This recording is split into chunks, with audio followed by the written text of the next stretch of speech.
Hi అండి, welcome to Shri Prasanna's world. ఈరోజు నేను టేస్టీ బాదుషాలు చేశాను. ఒక్కసారి ఎలా చేశానో చూద్దాం రండి. చూడండి, బాదుషాలు జ్యూసీగా చాలా టేస్ట్ వచ్చిందండి. బాదుషాస్ చూడండి, జ్యూసీగా చాలా త్వరగా కూడా అయిపోతుందండి. మైదా పిండి తీసుకున్నాను 2 గ్లాసెస్, ఒక్కరంత బేకింగ్ సోడా, ఒక్కరంత సాల్ట్ వేసుకొని కొంచెం నెయ్యి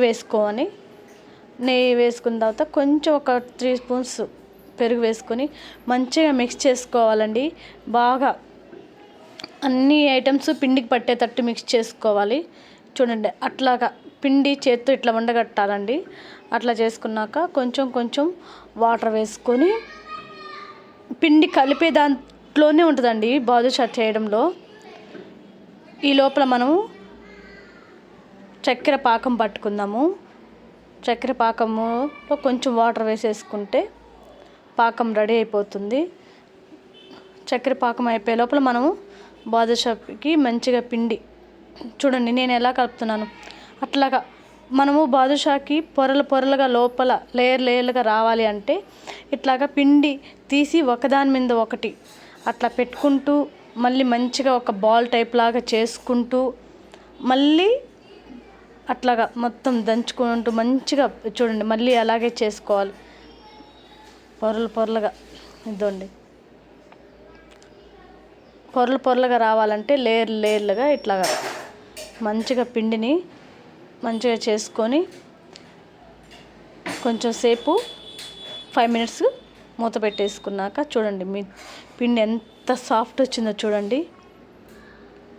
ఇట్లాగా కొంచెం బాల్స్ చేసుకొని చేతులు మరీ మెత్తగా స్మూత్గా చేసుకోవాలండి. ఇవి గట్టిగా అదమకూడదు, పైనే అదండి. అట్లాగా చాలా ఫాస్ట్గా అయిపోద్దండి.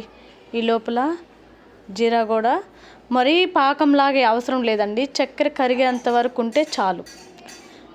ఇందులోక కుంకుమ పువ్వు యాడ్ చేస్తున్నాను. కొంచెం కలర్నెస్కి మంచి టేస్ట్ వస్తుందండి, మంచిదని కుంకుమ పువ్వు వేస్తున్నాను. చూడండి, చక్కెర కరిగిపోయింది. ఇందులో నిమ్మకాయ పిండుకుంటే పాకం గడ్డగట్టకుండా ఉంటుందండి. చూడండి, ఇప్పుడు మూత పెట్టేసుకుందాము. ఈ లోపల బాదుషాలు డీప్ ఫ్రై చేసుకుందాము. సిమ్లోనే చేసుకోవాలండి. బాదుషాని హైలో పెట్టుకున్నామంటే లోపల వేగదు. సిమ్లోనే చేసుకోవాలి. సిమ్లో చేసుకుంటూ వేయంగానే కలపకూడదండి. వేయంగానే కొంచెం సేపు టైం ఇవ్వాలి. టైం ఇచ్చాక అప్పుడు తిరగదిప్పాలి. మా ఛానల్ ఫస్ట్ టైం చూస్తున్నట్టయితే లైక్ చేయండి, షేర్ చేయండి, సబ్స్క్రైబ్ చేయండి. చూడండి పొరలుగా ఎలా వచ్చిందో బాదుషా. చూడండి, అంతా సిమ్లోనే చేయాలండి.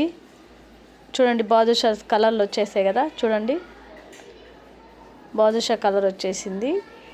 ఇప్పుడు పక్కనే ఉన్న జీరాని వేడి మీదనే వేయాలండి. ఎందుకంటే ఆయిల్ ఈ చక్కెర పాకం అనేది మంచిగా అబ్జర్వ్ చేసుకుంటుంది. మొత్తం మంచిగా అబ్జర్వ్ చేసుకొని అన్నీ అందులో వేసేసుకోవాలి. వేడిగాను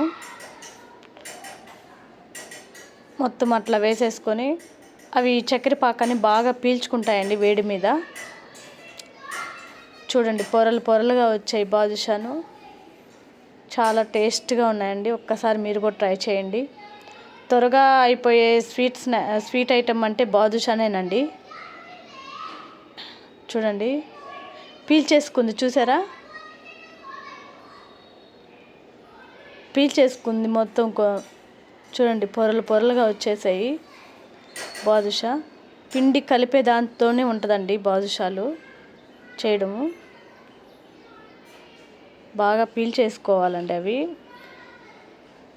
చక్కెర పాకం ఎంత పీల్చుకుంటే అంత జ్యూసీగా వస్తుంది. చూడండి, మంచిగా